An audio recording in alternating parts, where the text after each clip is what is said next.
할렐루야. 우리 주님의 크신 은혜와 평강과 자유와 사랑이 우리 모든 성도들에게 가득하시기를 간절히 축복합니다. 3월 중순이 어느덧 되었습니다. 아직도 아침 저녁은 쌀쌀하지만 낮에는 많이 따뜻해지고 포근해졌습니다. 지난주 제가 설교 준비를 교회에서 하다가 잠시 하나님이 지으신 창조 세계 좀 보고 싶다는 생각이 들어서 밖으로 나가서 교회 주변 또 공원을 잠시 걸었습니다. 여러분, 걷는 기도라고 혹시 들어보셨습니까? 우리 기독교 영성훈련 중에 하나가 걷는 기도가 있어요. 걸으면서 하나님의 창조 세계를 보면서 기도하는 겁니다. 너무나 추운 또 아주 긴 겨울이 지나고 이제 봄이 움트고 있는데요, 그 창조의 신비를 바라보는 것이 얼마나 위로가 되고 또 기쁨이 되었는지 모릅니다. 제가 사진을 좀 찍어봤는데요, 우리 교회 화단의 사진들입니다. 이제 푸릇푸릇 이제 싹이 돋고 있고요, 우리 화분 있습니다. 또 사택 근처에 있는 꽃들도 좀 찍어봤습니다. 또 그 다음 사진들은 작년 봄 우리 교회의 모습인데요, 한번 보여주시면 너무 예쁘죠? 이제 얼마 안 남았습니다. 이제 꽃이 막 필 겁니다. 이 꽃들을 보면 얼마나 기분이 좋은지 또 감사한지 모릅니다. 저는 이 꽃들을 바라보면서 이런 생각을 했습니다. 요즘 들려오는 소리가 기쁜 소리 아무것도 없는 거예요. 답답하고 암울한 이야기들만 들려올 때 얼마나 답답한지요. 그런데 이 꽃을 보면 그 안에 있는 하나님의 창조의 섭리와 아름다움과 생명의 경이, 하나님의 숨결을 볼 수가 있어서 잠시나마 위로를 얻을 수 있어 얼마나 기쁜지 모릅니다. 그런 걷는 기도를 했습니다. 하나님, 우리 해림교회가 봄날 같은 교회 되기를 원합니다. 꽃향기가 가득한 교회 되기를 원합니다. 사람들이 지치고 힘든데 주님의 교회에 나와서 예배를 통해, 말씀을 통해, 찬양을 통해, 기도를 통해 주님 주시는 이 봄의 위로와 생명을 얻었으면 좋겠습니다. 여러분, 꽃 좋아하시죠? 제가 꽃을 평소에 좀 좋아했는데 올해 들어서 이상하게 더 좋아지더라고요. 그래서 참 이제까지 안 하던 일을 하나 한 것이 있습니다. 제가 결혼 21주년인데 그동안 한 번도 꽃을 산 적이 없었는데 올해는 얼마 전에 2월 달에 있어서 꽃을 한번 사봤습니다. 놀라더라고요. 21년 동안 하다가 처음 하니까. 꽃이 좋아요. 보기만 해도 좋은 거예요. 참 웃을 일이 없고 답답한 이 세상에 우리 주님의 교회 또 주님의 아름다운 자녀들이, 세상 사람들이 아유 당신 보니까 숨 쉴 것 같아, 꽃을 보는 것 같아, 마음이 시원해지는 것 같아, 그런 마음들을 얻었으면 참 좋겠습니다.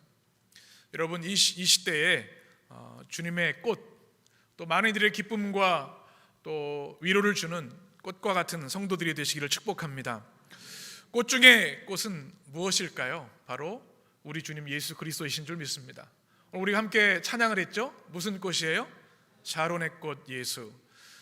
우리가 좋아하는 찬송인데요, 그 사진을 좀 보시면 샤론의 꽃이 뭔지 여러분 혹시 아시겠어요? 우리가 찬양할 때 우리 마음속에 이 봄이 왔는데 좀 샤론의 꽃을 우리 마음에 피워나십시오. 로즈 오브 샤론이라고 하죠. 샤론의 장미라고 얘기도 합니다. 샤론은 이스라엘에 있는 아주 비옥하고 아주 아름다운 땅, 그곳에서 피는 꽃은 너무너무 아름다운, 가장 아름다운 꽃을 샤론의 장미라고 얘기를 합니다. 그 꽃 과에 다양한 게 수선화도 있죠. 아가서 2장에 보면 주님의 모습을 수선화라고 얘기를 하죠. 또 백합이라고 얘기해요. 바로 그것이 바로 샤론의 장미 꽃을 이야기합니다. 우리나라의 무궁화도 이 샤론의 꽃, 그 로즈의 한 종이죠.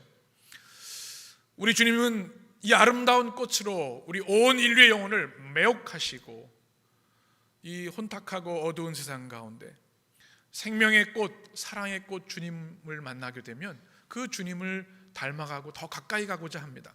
꽃을 보면 멀리 떨어지지 않죠. 가까이 가서 향기도 맡아보고 안아보기도 합니다. 우리 주님을 만나면 우리 영혼이 주님께 온전히 매료되어서 더 가까이 가길 원하고요, 그렇게 하다 보면 우리에게서 꽃내음이 나는 겁니다. 그래서 우리는 뭐예요? 그리스도의 향기라 얘기하기를 합니다. 아로마 테라피라는 게 있습니다. 치료 방법 중에 하나이죠. 참 이 혼탁하고 썩은 내가 진동하는 이 세상 가운데 우리 주님의 자녀들이 그리스도의 향기로 곳곳에서 아름다운 주님의 꽃향기를 내야 될 줄 믿습니다. 무너진 땅을 치료할 수 있는 주님의 그리스도 향기들이 되시길 간절히 축복합니다. 오늘 성경에 보게 되면 바로 주님을 만남으로 인해서 그의 인생이 꼽힌 한 사람이 등장합니다. 바로 나다나엘이라는 사람입니다. 예수님의 제자들을 여러분 우리가 매주 주님을 만난 사람들 해서 한 사람씩 만나고 있는데, 여러분 나다나엘 하면은 무엇이 떠오르십니까? 인지도가 좀 떨어져요. 베드로, 야고보, 요한에 비하면.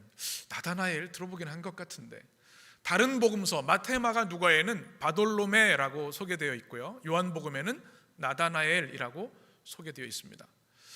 비록 성경에 차지하는 분량도 작지만 오늘 성경에서 우리가 만나게 되는 것은 그 어떤 사람보다도, 그 어떤 제자보다도 주님을 강렬하게 만났다는 것입니다.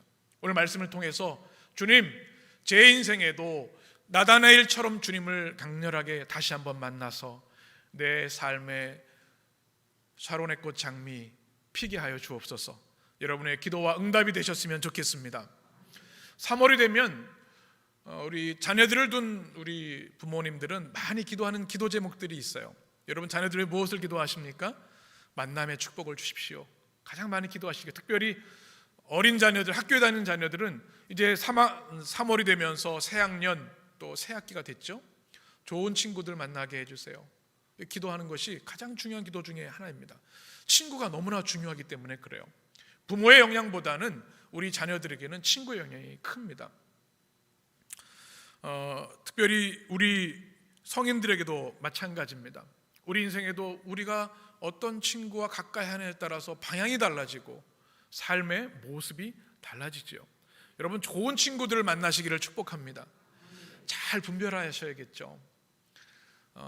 세상의 것에만 관심 있고 욕심과 탐욕과 질투가 있는 친구라고 한다면 오히려 더 힘들게 될 겁니다. 진실하고 좋은 친구들은 우리 인생에 참 귀한 동반자가 됩니다. 그런데 이것을 위해서 우리가 먼저 기억할 것이 있어요. 뭔가 하면 우리가 먼저 좋은 친구가 되어 주어야 하는 것이죠. 상심하고 낙심한 영혼들에게 진정한 위로를 줄 수 있는 좋은 친구들, 바로 우리들이 그런 친구가 되었으면 좋겠습니다. 오늘 성경에 보면 이 빌립과 나다나엘이 바로 그런 좋은 친구 관계였습니다. 오늘 말씀을 보면 43절 우리 같이 보시겠습니다. 오늘 나다나엘을 소개하기 전에 주님이 먼저 빌립을 만나시는 장면이 있는데요, 43절 44절 같이 읽습니다. 이튿날 예수께서 갈릴리로 나가려 하시다가 빌립을 만나 이르시되 나를 따르라 하시니 빌립은 안드레와 베드로와 한 동네 벳세대 사람이라. 아멘. 예수님께서 지나가시다가 베드로, 안드레, 요한을 만나시고 그 다음 만난 사람이 바로 빌립이었습니다. 오늘 성경에 보면 빌립은 어떤 사람이었습니까? 바로 베드로, 안드레와 같은 고향 사람, 벳세대 사람. 우리가 지난주 같이 나눴었죠. 갈릴리 쪽에 호수 근처에 있는 어부들이 사는 그런 지역이었습니다. 근데 빌립을 보자마자 주님이 하신 말씀이 뭐냐면 나를 따르라. 요즘 우리가 보네포 목사님 책을 같이 나누고 있는데 다른 이전의 설명이나 인사가 없으세요. 하나님의 강력한 부르심에 빌립은 아멘으로 따릅니다. 주님의 부르심은 우리가 저항할 수 없는 부르심이죠. 그래서 빌립이 주님을 따르게 되는데, 오늘 성경에 보면 그 제자로서 순종한 후에 그가 가장 먼저 한 일이 있습니다. 45절 말씀 같이 읽겠습니다. 빌립이 나다나엘을 찾아 이르되 모세가 율법에 기록하였고 여러 선지자가 기록한 그 일을 우리가 만났으니 요셉의 아들 나사렛 예수니라. 아멘. 여러분, 주님을 만난 빌립은 주님의 그 거룩한 임재 앞에 압도되어서 기쁨과 감격을 주체할 수 없었습니다. 그때 무엇을 합니까? 내가 만난 주님을 누군가에게 전해야 되는데 내 사랑하는 친구 누구예요? 나다나엘에게 찾아간 겁니다. 여러분, 우리도 좋은 것을 경험하거나 먹으면 사랑하는 사람이 생각이 나죠. 맛있는 거 먹다가 아이고 우리 아이들 생각나네, 내 친구 생각나네, 그런 것처럼 이 빌립이 그토록 기다리고 사모했던 온 인류의 구원자 그리스도를 만난 다음에 이 기쁜 소식을 하루라도 빨리, 한이라도 빨리 빌립에게, 나다나엘에게 전하고 싶었던 겁니다. 그래서 오늘 45절에 보면 빌립이 누구를 찾아갔어요? 나다나엘을 찾아갔습니다. 여러분, 좋은 친구가 어떤 친구일까요? 뭐 어디 가면 싸대, 뭐가 좋대, 이런 정보를 주는 친구일까요? 바로 좋은 소식을 전해주는 친구. 좋은 소식이 뭡니까? 복음이죠. 유앙겔리온, 온 인류의 자유와 구원과 승리를 주시는 주님을 전하는 것, 바로 이것이 복음을 전하는 친구, 가장 좋은 친구가 되는 줄 믿습니다. 내가 주님을 만났다는 것을 친구에게 전하는 거죠. 참 귀한 일이 아닐 수 없습니다. 그런데 또 한 가지 우리가 오늘 이 말씀에서 깨닫게 되는 것은 이 빌립과 나다나엘이 보통 사람이 아니었다는 겁니다. 뭐라고 예수님을 소개합니까? 오늘 말씀을 45절을 보게 되면 예수님을 만났다고 말할 때 내가 위대한 스승 예수님을 만났어가 아니라 누굴 만나요? 모세 율법이 기록한 그 사람, 선지자들이 기록한 그 사람, 뭘까요? 바로 구약 성경에 약속된 메시아, 내가 그분을 만났는데 그분은 요셉의 아들 나사렛 예수시다, 이렇게 친구에게 말하는 겁니다. 무슨 말씀일까요? 이 빌립, 나다나엘은 말씀이 해박한 사람이었습니다. 그 당시 구약 성경을 모세 율법과 선지자들의 기록으로 얘기를 하고 거기에 덧붙여 시편까지 이렇게 얘기를 했습니다. 히브리 성경을 얼마나 사랑했는지, 이 우정이 말씀의 중심에 근거에 있는 겁니다. 주님을 만났다고 얘기할 때 그냥 얘기하는 게 아니에요. 구약에 우리에게 약속하신 그 온 인류의 구원자, 우리가 그토록 기다렸던 그 메시아 그리스도가 오셨어. 내가 그분을 만났어. 말씀의 친구인 것을 봅니다. 여러분, 이 세상에 참 친구들 많이 계실 텐데 이제 점점 지나면서 친구들도 이게 좀 정리가 되지 않으시나요? 젊을 때는 막 이 사람들하고 만나는데 이제 점점 정말 좋은 친구 몇 명이면 충분하구나 생각을 할 때가 있습니다. 때로는 오랜만에 세상 친구를 만나면 할 얘기가 별로 없고 별로 오히려 불편한 마음만 가질 때도 있어요. 우리에게 가장 필요한 건 뭐냐면 말씀에 뿌리 둔 친구들, 말씀의 중심의 친구들이 필요한 줄 믿습니다. 주님의 교회도 마찬가지입니다. 주님의 교회가 인간적인 매력을 가지고 만나는 기쁨 때문에 모여들면 잠시 부흥할 수 있겠지만 그건 주님의 교회를 할 수 없겠죠. 말씀이 살아 역사하는 교회, 그 말씀에 뿌리를 둔 교회이어야 한다는 사실입니다. 올해 들어서 우리가 말씀의 능력으로 성장하는 해림교회라고 하는 표어를 가지고 기도하며 말씀을 매일 읽어나가고 있습니다. 얼마나 감사한지요. 코로나19로 인해서 우리가 자주 만날 수 없지만 말씀을 통해 우리가 매일 만납니다.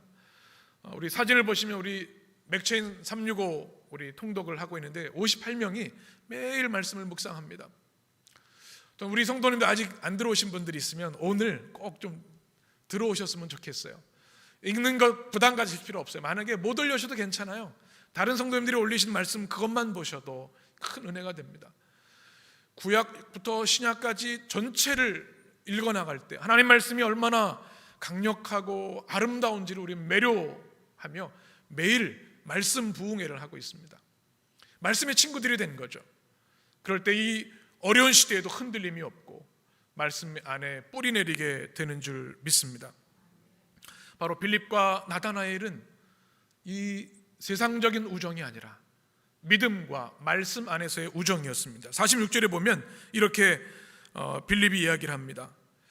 같이 읽겠습니다. 나다나엘이 이르되 나사렛에서 무슨 선한 것이 날 수 있느냐? 빌립이 이르되 와서 보라 하니라.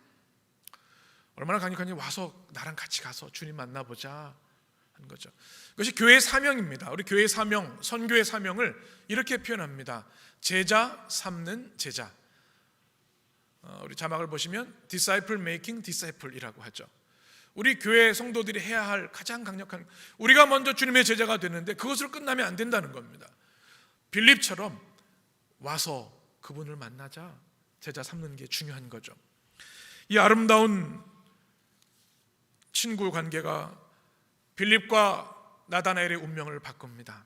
우리에게 좋은 친구가 필요한데요, 그 어떤 친구보다 비교할 수 없는 친구는 바로 우리 주님이신 줄 믿습니다. 왜냐하면 주님은 우리의 영원한 운명을 바꾸시고 참 자유와 구원과 영생과 천국을 우리에게 주시기 때문에 그렇습니다. 그 친구, 그 좋으신 주님만 계시면 두려울 것이 없습니다. 찬송가 90장에 이런 가사가 있습니다. 2절에 이렇게 되어 있습니다.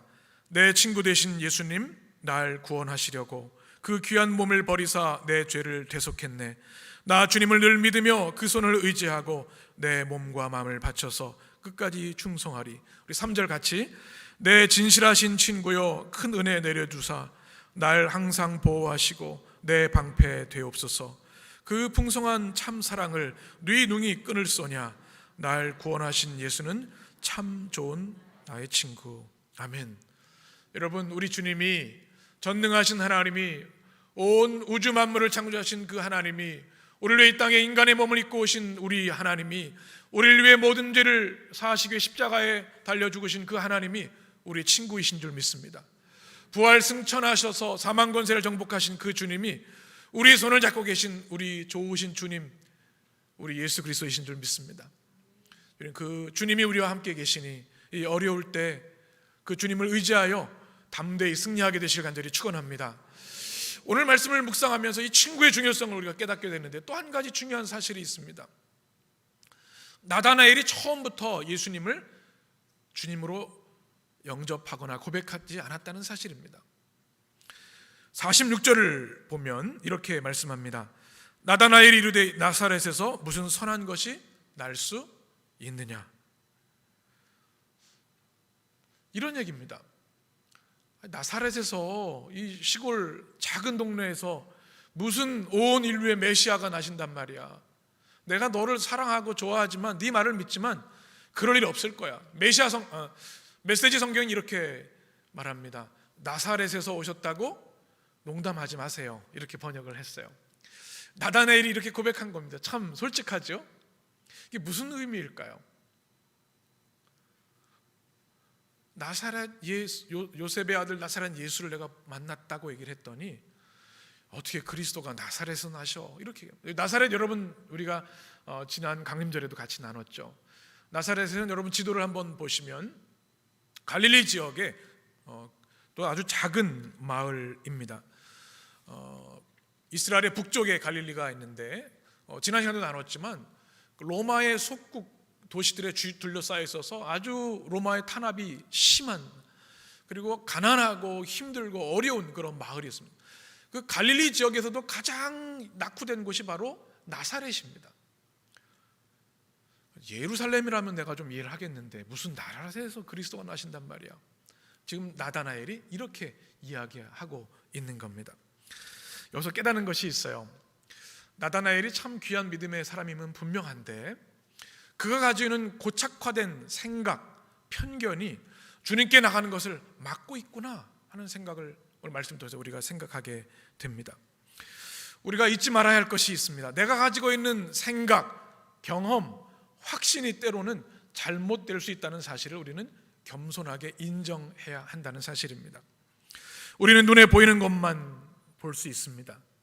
우리의 생각과 또 우리의 사고는 우리가 경험한 것에 제한된 사고일 뿐입니다. 우리는 기껏해야 3차원 정도만 볼 수 있는 참으로 연약한 존재이죠. 그런데 어떻게 하나님의 광활한 진리와 그 위대하신 은혜를 우리가 다 이루 헤아릴 수 있겠습니까?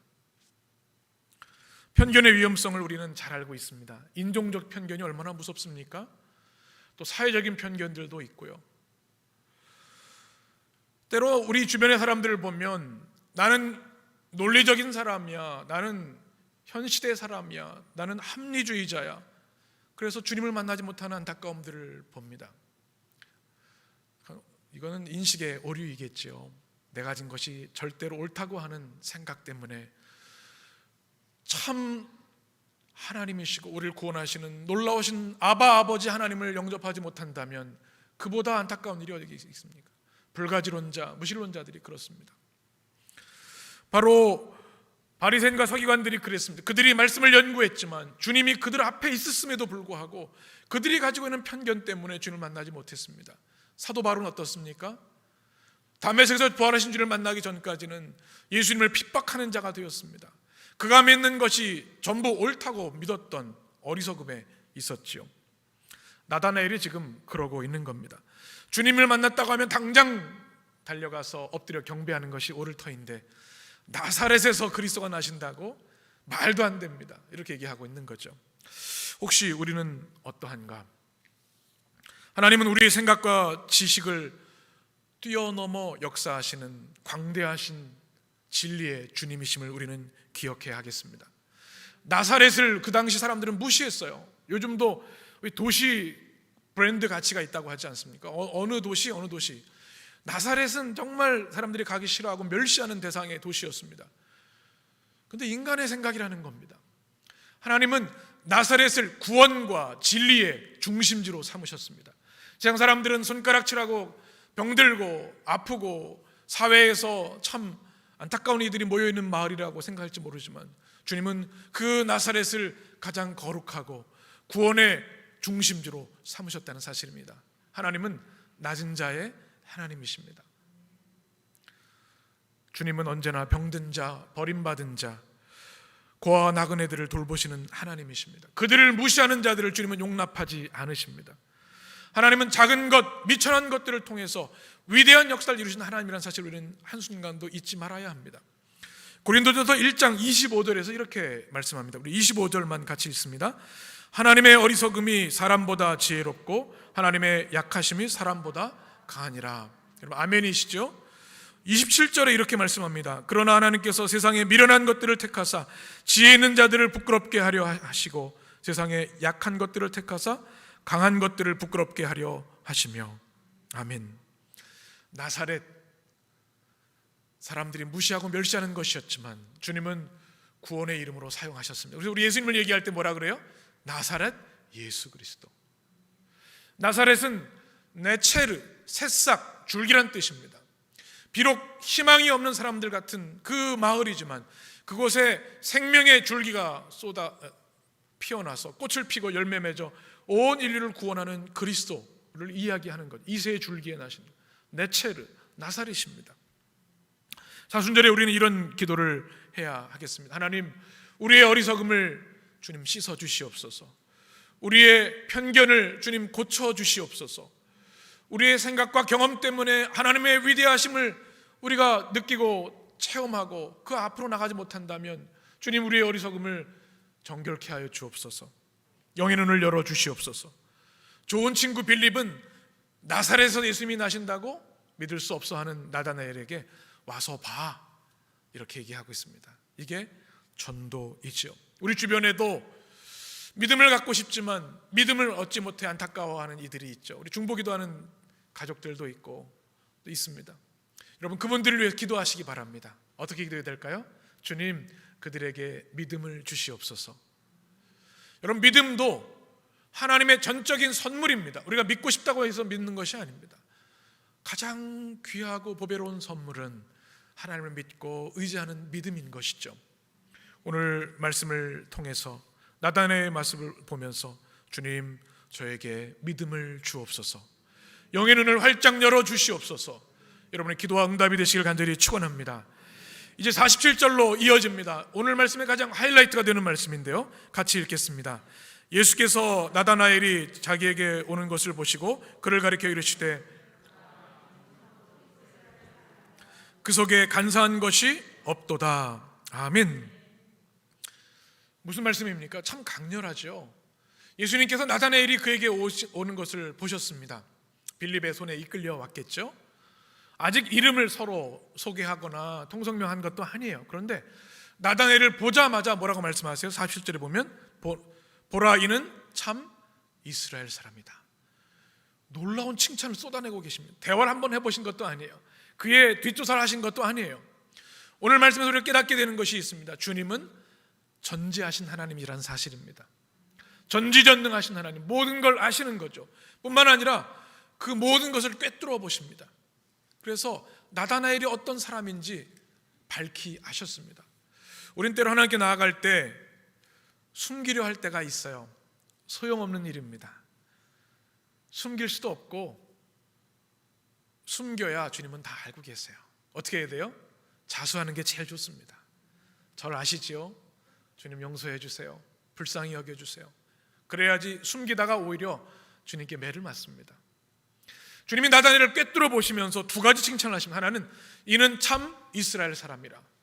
이스라엘 사람이라는 것은 하나님의 복된 자녀라는 뜻입니다. 얼마나 큰 축복입니까? 로마서 9장 6절에 보게 되면 이런 말씀이 있습니다. 그러나 하나님의 말씀이 폐하여진 것 같지 않도다. 이스라엘에게서 난 그들이 다 이스라엘이 아니요 라고 말씀합니다. 무슨 말씀이에요? 육신의 혈통으로 이스라엘 사람이라고 그게 참 이스라엘이 아니라는 겁니다. 아브라함의 자손이라고 해서 그게 이스라엘 사람이 아니라는 겁니다. 여기서 말씀하는 말씀은 참으로 이스라엘, 알레토스라는 단어입니다.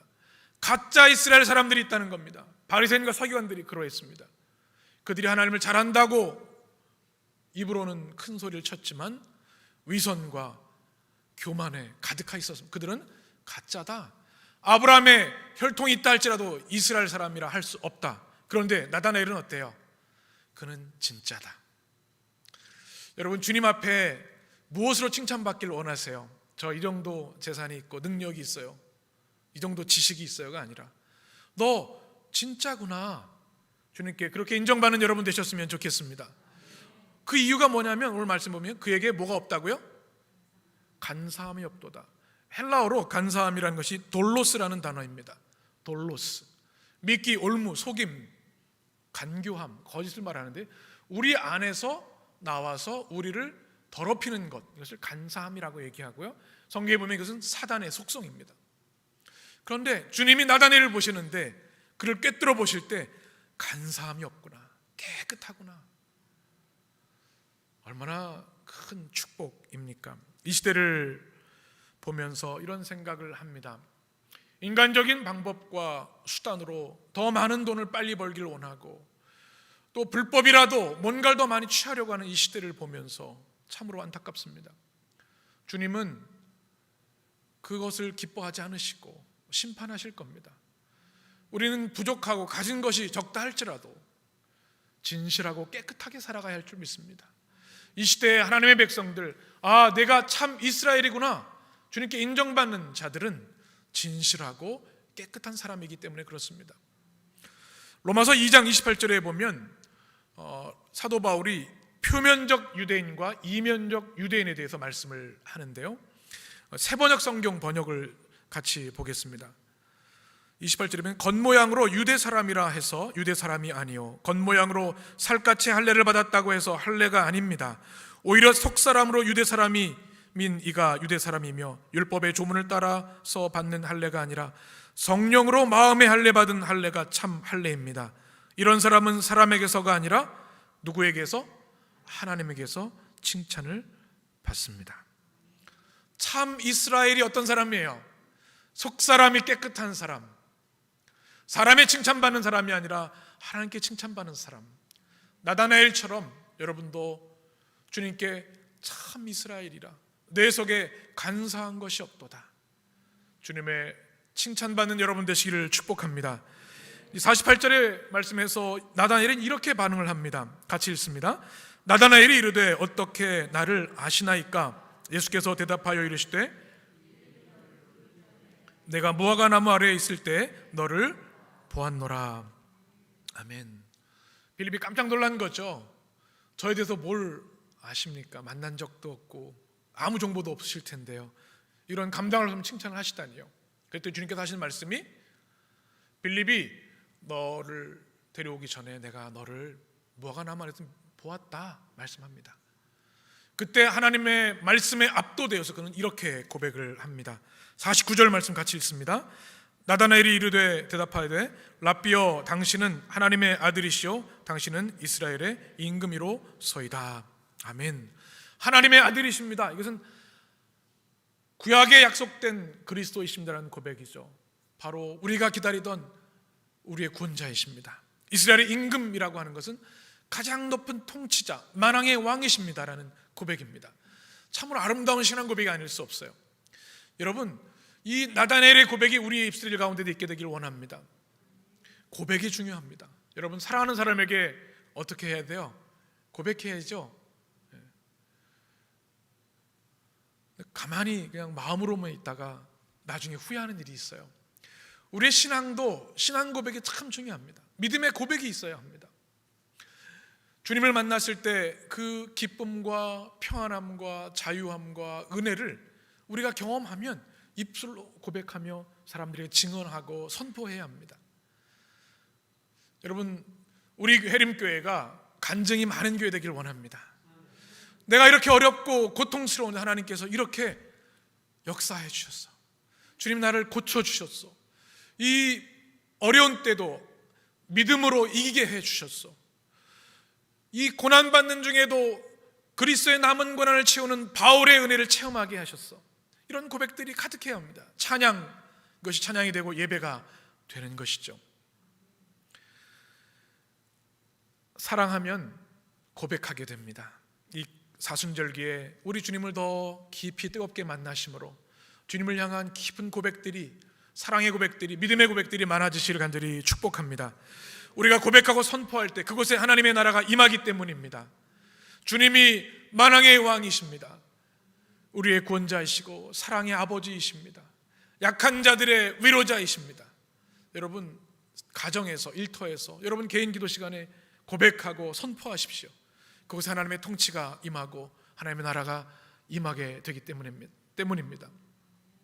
저는 오늘 말씀을 묵상하면서, 설교 준비하면서 특별히 마음속에 와 닿았던 한 나무가 있습니다. 무엇일까요? 성경에 나오는 무화과 나무입니다. 48절에 보면 주님께서 나다나엘을 처음 보신 장소가 바로 무화과 나무 아래였습니다. 왜 무화과 나무 아래에 나다나엘이 있었을까요? 여러분, 이 무화과 나무 사진을 좀 더 보여주시면 그 이스라엘에서는 많이 키우는 그런 나무였습니다. 흔하게 볼 수 있는데요, 이스라엘 가옥들은 기껏해야 방 하나 정도 있고요, 실내에서 요리를 하기 때문에, 불을 피우기 때문에 덥습니다. 연기가 늘 가득합니다. 그래서 집 바깥에 무화과 나무를 심으면 이 무화과 나무가 그늘이 되어줍니다. 안식처가 되는 거죠. 우리나라에도 지금 무화과 나무들이 있고요, 남쪽에서는 지금 무화과도 재배합니다. 저도 무화과를 참 좋아하는데 무화과가 이스라엘 백성들에게는 굉장히 중요한 것이었습니다.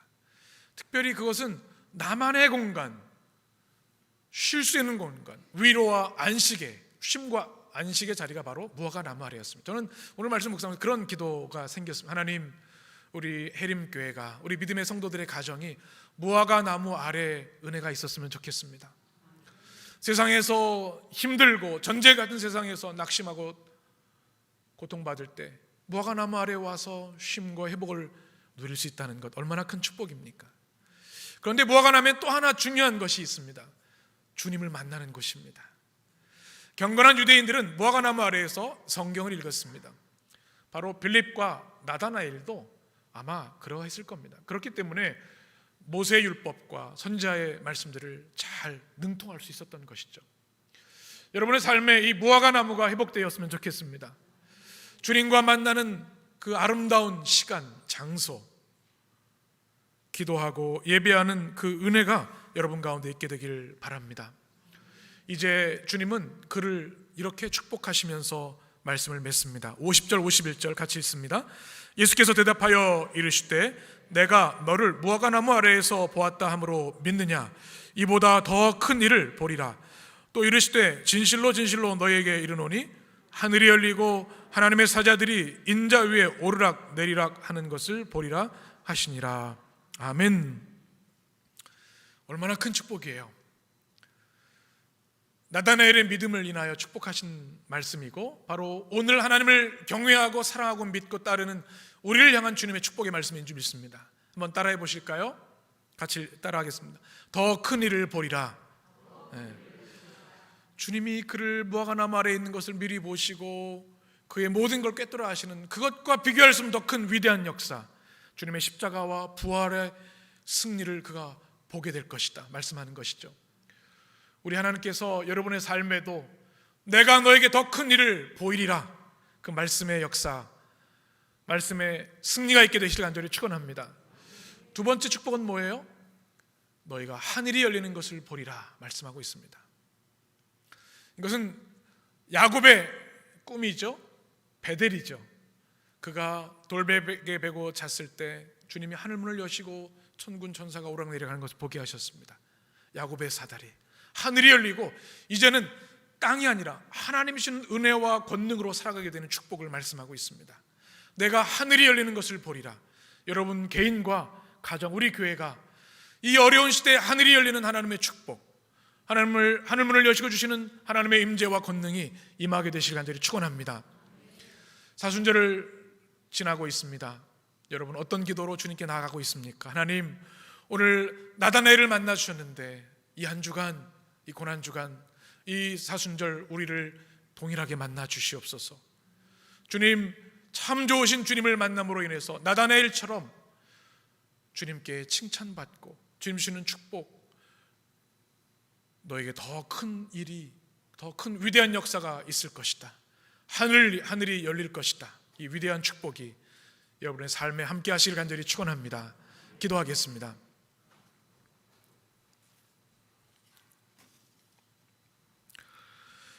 존귀하신 하나님, 오늘도 주의 말씀으로 우리의 영의 눈을 열어주시고 우리의 심령을 하늘의 말씀으로 충만히 채워주시니 감사합니다. 나다나엘을 만나주신 주님, 우리 사랑하는 성도 한 사람 한 사람 더 부드럽고 뜨겁고 아름답게 만나 주시옵소서.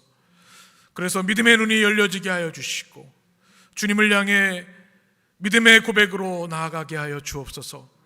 믿음의 눈이 열려 하나님의 위대한 일을 보게 하시고 하늘이 열려 하나님의 임재와 영광을 받아 누리는 축복이 우리 성도들 가운데 있게 하여 주셔서 나다나엘처럼 주님을 만남으로 사랑의 꽃 예수 그리스도가 우리 삶에 피어나는 축복이 임하게 하여 주옵소서. 예수님의 이름으로 기도합니다. 아멘.